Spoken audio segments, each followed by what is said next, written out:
Perlok teknian mo ngapan silo repi bapin yalek baik ban upload mo kamtam ki original content nomor ba hadu menta lada pin page yakene umut ba ka Facebook kamsyam perlabu kriteria ru ban yo setup ya gitu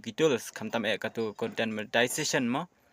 te katu content monetization ru umut ba kamsyam perlabu kino ki kriteria mo nom taban ban yo ya katu content monetization Tek kebetulan kam kolong tang bapin